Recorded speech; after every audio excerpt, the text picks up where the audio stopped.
श्री गणेशाय नमः। श्री गुरुदेवाय नमः। ओम नमः शिवाय। आप सभी भक्तों का आज की शिव पुराण कथा में स्वागत है। आज की कथा में श्री कोटि रुद्र संहिता प्रथम अध्याय, द्वादश ज्योतिर्लिंग एवं उपलिंगों की महिमा।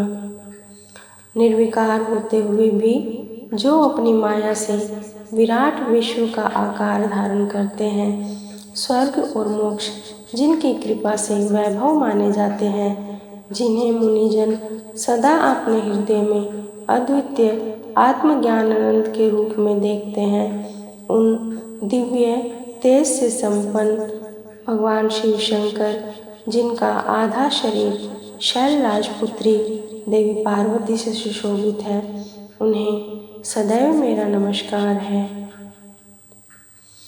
जिनकी कृपा गुण चितवन सुंदर है, जिनका मुख सदैव मंद मुस्कान की छटा से मनोहर है, चंद्रमा की कलाएं जिनके स्वरूप को निर्मल उज्जवल करती हैं, जो त्रितापों आदि भौतिक, आदि दैविक और आध्यात्मिक को शांत करते हैं, जिनका स्वरूप सच्चिन्मय और परमानंद रूप से प्रकाशित होता है, जो सदा गिरिराज नंदिनी पार्वती के साथ विराजते हैं, वे शिव नामक तेज पुंज सबका मंगल करें।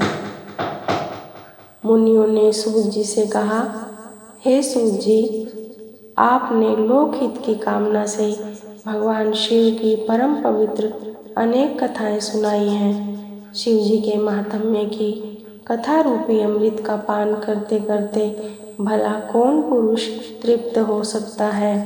मुने, आप इस जगत के मंगल के लिए पृथ्वी के तीर्थ स्थानों में श्रेष्ठ और प्रसिद्ध शिवलिंगों की कथा का वर्णन कीजिए। मुनियों के प्रश्नों को सुनकर महाज्ञानी सूत जी बोले, हे ऋषियों, आपने संसार के हित की कामना से बड़ा सुंदर प्रश्न किया है। आपकी भगवान शिव में अगाध भक्ति और उनकी कथा में महान रुचि है। आपकी इच्छा के अनुसार मैं आपको शिव जी की उत्तम कथा सुनाता हूँ। भगवान शिव के लिंगों की गणना तो असंभव है। उनके असंख्य लिंग पूरे ब्रह्मांड में फैले हुए हैं। अब मैं आपको मुख्य लिंगों की कथा सुनाता हूँ।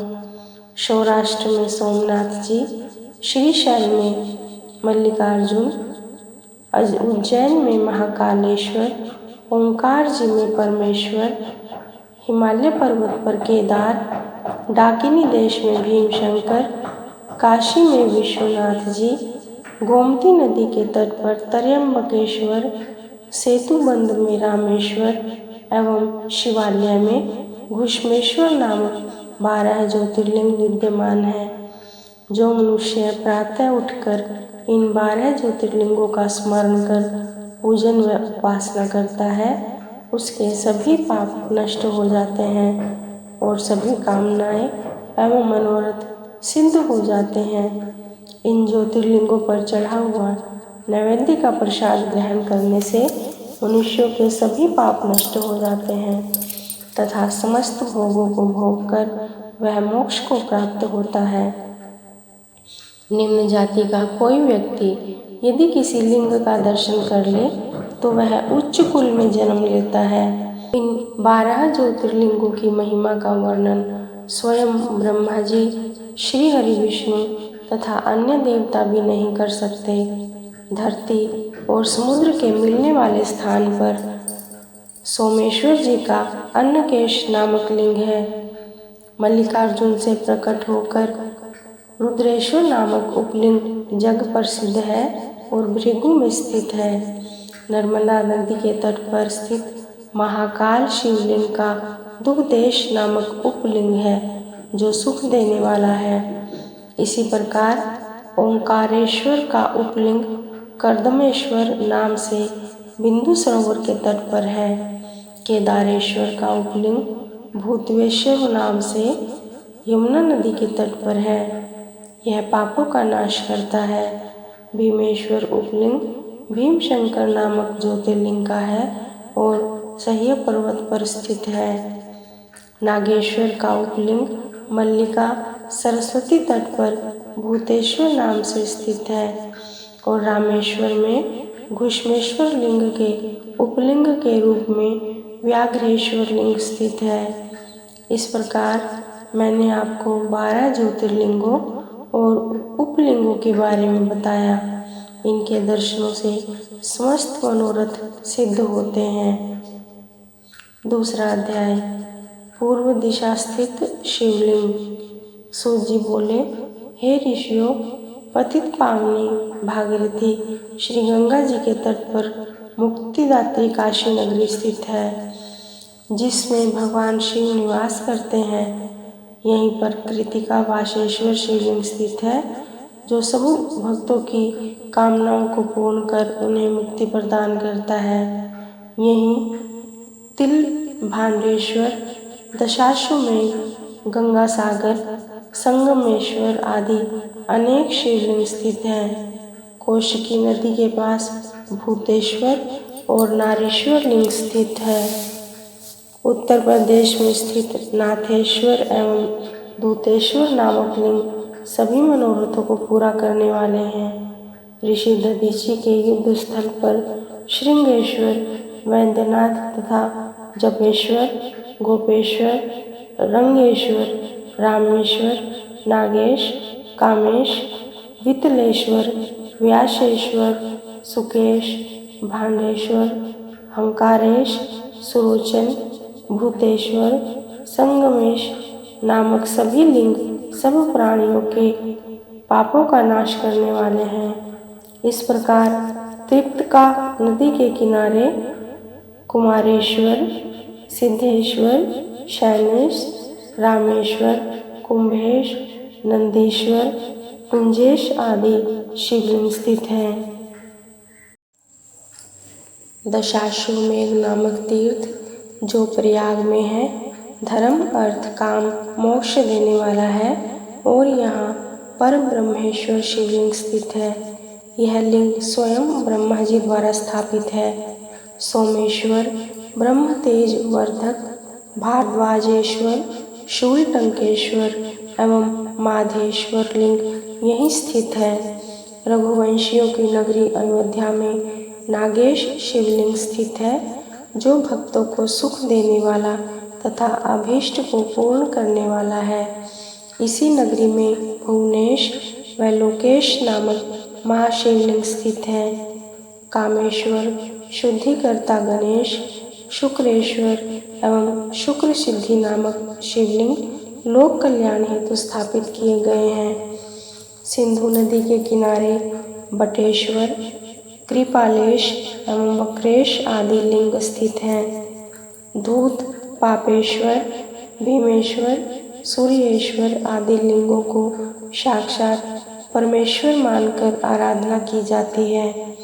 समुद्र के किनारे रामेश्वर, विमलेश्वर, कंटकेश्वर, नागेश्वर व धनुर्केश आदि लिंग महाप्रसिद्ध हैं। चंद्रेश्वर लिंग की कांति चंद्रमा के समान उज्ज्वल है। इसके अतिरिक्त विद्वेश्वर, विश्वेश्वर, कर्दमेश, किटीश, नागेश्वर, अनंतेश्वर, योगेश्वर, वैद्यनाथेश्वर, कोटीश्वर, सत्येश्वर, भद्र नामक चंगीश्वर व संगमेश्वर नामक ये शिवलिंग पूर्व दिशा में स्थित है। तीसरा अध्याय, अनुसूया एवं अत्रि मुनि का तप। सूत जी बोले, हे ऋषियों, ब्रह्मा जी की नगरी में चित्रकूट नामक पर्वत है। वहाँ ब्रह्मा जी द्वारा मतगयेंद्र शिवलिंग स्थित है, जो सभी प्रकार की संपत्ति देने वाला है। इसी प्रकार पूरे संसार में अनेक परम पावन शिवलिंग स्थापित हैं, जो मनोरथों को पूर्ण करने वाले तथा भोग मोक्ष प्रदान करने वाले हैं। पापों का नाश करने वाली गोदावरी नदी के पश्चिम में पशुपति नामक शिवलिंग स्थित है।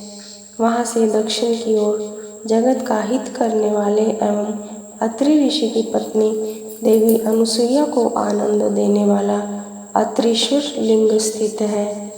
सूत जी की वाणी से अत्रिश्वर लिंग व देवी अनुसुईया के बारे में सुनकर ऋषियों ने पूछा, हे सूत जी, इस अत्रिश्वर शिवलिंग की उत्पत्ति कैसे हुई और इससे देवी अनुसुईया का क्या संबंध है, इस विषय में हमें बताइए। तब ऋषियों द्वारा उठाए गए प्रश्न का उत्तर देते हुए सूत जी बोले, ऋषियों, दक्षिण में चित्रकूट पर्वत के निकट कामद नाम का वन है। ब्रह्मा जी के पुत्र महर्षि अत्रि अपनी पत्नी अनुसुईया के साथ इसी स्थान पर निवास करते थे। एक समय की बात है, उस वन में 100 वर्षों तक वर्षा नहीं हुई, अकाल पड़ गया। मनुष्य पानी और भोजन के लिए तरसने लगे। चारों ओर दुख ही दुख था। लोग अन्न जल के अभाव में मर रहे थे। यह स्थिति देखकर महर्षि अत्रि व देवी अनुसुईया बहुत व्याकुल हो गए। तब अनुसुईया ने अपने पति से कहा, स्वामी, मैं इन प्राणियों को इस दुख की स्थिति में नहीं देख सकती। कुछ प्रयत्न कीजिए ताकि इनके दुख दूर हो जाए और प्रसन्नता छा जाए। अपनी पत्नी देवी अनुसुईया का निवेदन सुनकर महर्षि अत्रि पद्मासन में बैठ गए और भगवान शिव के चरणों का ध्यान करने लगे। इस प्रकार जब वे समाधि में बैठ गए तब उनके सभी शिष्य उनको अकेला छोड़कर वहां से चले गए, परंतु देवी अनुसुईया अपने पति की सेवा में लगी रही।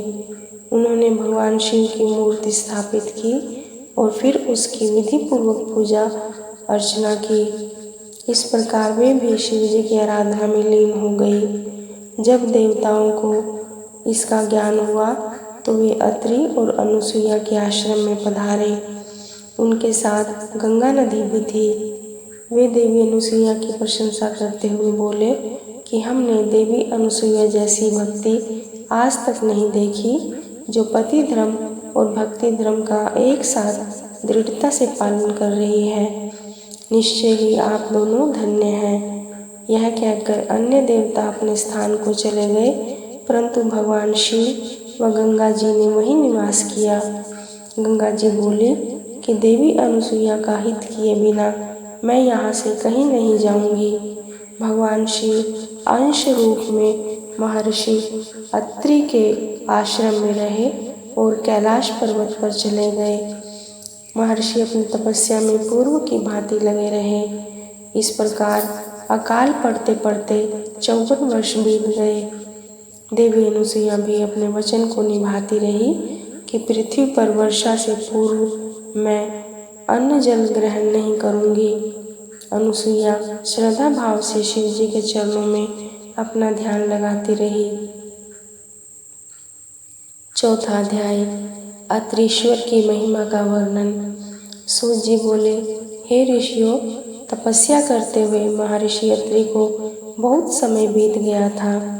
एक दिन मुनि ने समाधि से जागकर अनुसुईया से कहा, देवी, मुझे बड़ी जोर की प्यास लगी है, आप कहीं से जल लाकर मेरी प्यास शांत करें। अपने पति की आज्ञा का पालन करते हुए अनुसुईया ने हाथ में कमंडल लिया और पानी लाने के लिए चल दी। साध्वी अनुसुईया पानी की तलाश में इधर उधर घूम रही थी। यह देखकर स्वयं गंगा जी देवी अनुसुईया के सामने आकर बोली, देवी, आप इस समय कहाँ जा रही हैं? तब उनका ऐसा प्रश्न सुनकर देवी अनुसुईया ने गंगा जी से पूछा, भगवती, आप कौन हैं और कहाँ से आ रही हैं? अनुसुईया के प्रश्न का उत्तर देते हुए गंगा जी ने कहा, हे देवी, मैं गंगा हूँ और आपके पतिव्रत धर्म और शिव पूजन से प्रसन्न होकर यहाँ आई हूँ। मैं आपकी कर्तव्य निष्ठा से बहुत प्रसन्न हूँ। मांगो, क्या मांगना चाहती हो? मैं अवश्य ही तुम्हारी इच्छित वस्तु तुम्हें प्रदान करूँगी। गंगा जी के ऐसे वचन सुनकर देवी अनुसुईया ने हाथ जोड़कर विनम्रता से गंगा जी से कहा, हे माते, यदि आप मुझ पर प्रसन्न हैं तो कृपा कर मेरे इस कमंडल को जल से भर दें। मेरे पति प्यासे हैं, मैं उनकी प्यास बुझाना चाहती हूँ। तब देवी गंगा बोली, पतिपरायणे, आप पृथ्वी में एक गड्ढा खोदिए, मैं यहाँ विराजमान हो जाऊंगी, तब तुम पानी से कमंडल भर लेना। गंगा जी के आदेश अनुसार देवी अनुसुईया ने गड्ढा खोद दिया। फिर गंगा जी उस गड्ढे में समा गई। वह गड्ढा जल से भर गया। यह दृश्य देखकर अनुसुईया बहुत प्रसन्न हुई। उन्होंने अपना कमंडल जल से भर लिया और बोली, हे भगवती पतित पावनी गंगे, यदि आप मुझ पर प्रसन्न हैं तो कृपया करके इसी प्रकार इस गड्ढे में निवास कीजिए, जब तक मेरे पति यहाँ आकर आपके दर्शन न कर लें। आप यहीं पर स्थित रहिए। यह कहकर अनुसुईया जल से भरा कमंडल लेकर आश्रम में लौट आई। वहाँ आकर उन्होंने अपने पति अत्रि को जल पिलाया। उस मधुर शीतल जल को पीकर महर्षि अत्रि तृप्त हो गए। जब उन्होंने अपने आसपास देखा तो उन्हें सूखे फल फूल हीन वृक्ष देखकर ज्ञात हो गया कि अभी तक वर्षा नहीं हुई है। तब उन्होंने आश्चर्यपूर्वक अपनी पत्नी से पूछा, देवी, जब अब तक वर्षा नहीं हुई है तो यह शीतल जल कहाँ से आया? अपने पति के वचन सुनकर अनुसुईया ने अपने पति से कहा, हमारी शिव आराधना व आपकी तपस्या से प्रसन्न होकर स्वयं गंगा जी यहाँ पधारी हैं और हमारे आश्रम की शोभा बढ़ा रही हैं। यह बताकर अनुसुईया अपने पति को साथ लेकर गंगा जी के पास गई। वहाँ महर्षि अत्रि ने सपत्नीक श्री गंगा जी की स्तुति करना आरंभ कर दिया। तत्पश्चात गंगा स्नान करके संध्या वंदन किया। तब गंगा जी ने दोनों पति पत्नी से वहाँ से जाने की आज्ञा मांगी। तब महर्षि अत्रि बोले, हे पतित पावनी गंगा, यदि आप हम पर प्रसन्न हैं तो कृपा कर सदा के लिए इसी तपोवन में निवास करें। माते, यहाँ विराज कर हमें कृतार्थ करें। अनुसुईया और महर्षि अत्रि की प्रार्थना सुनकर श्री गंगा जी ने कहा, अनुसुईये, यदि तुम 1 वर्ष तक की शिव पूजा और पति सेवा का फल मुझे दे दो तो मैं देवताओं और ऋषि मुनियों के हित के लिए यहाँ निवास करूँगी। तब जगत के कल्याण के लिए देवी अनुसुईया ने 1 वर्ष की तपस्या का पुण्य गंगा जी को अर्पित कर दिया। यह देखकर त्रिलोकीनाथ भगवान शिव तुरंत उस पार्थिव लिंग से प्रकट हो गए। शिव जी के साक्षात दर्शन पाकर पति पत्नी बहुत प्रसन्न हुए और हाथ जोड़कर शिव जी की स्तुति करने लगे। यह देखकर शिव जी बोले, साध्वी अनुसुईये, मैं आपके लोकहित के इस कर्म से बहुत प्रसन्न हूँ। मांगो, क्या मांगना चाहती हो? मैं तुम्हें तुम्हारी इच्छित वस्तु अवश्य प्रदान करूँगा। तब पति पत्नी ने भगवान शिव के दर्शन किए एवं उनका विधि विधान से पूजन किया।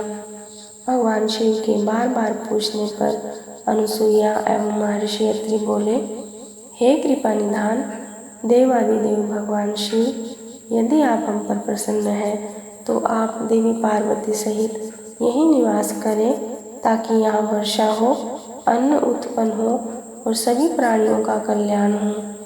तब उनकी बात सुनकर भगवान शिव बोले, हे अनुसुईये व मुनि अत्रि, जैसा आप चाहते हैं वैसा ही होगा।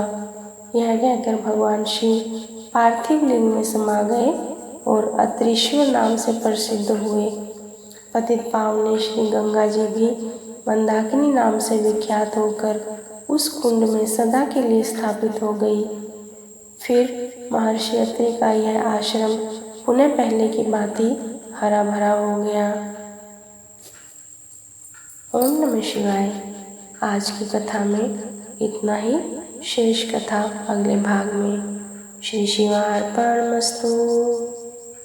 सदाशिव आप सभी का कल्याण करें।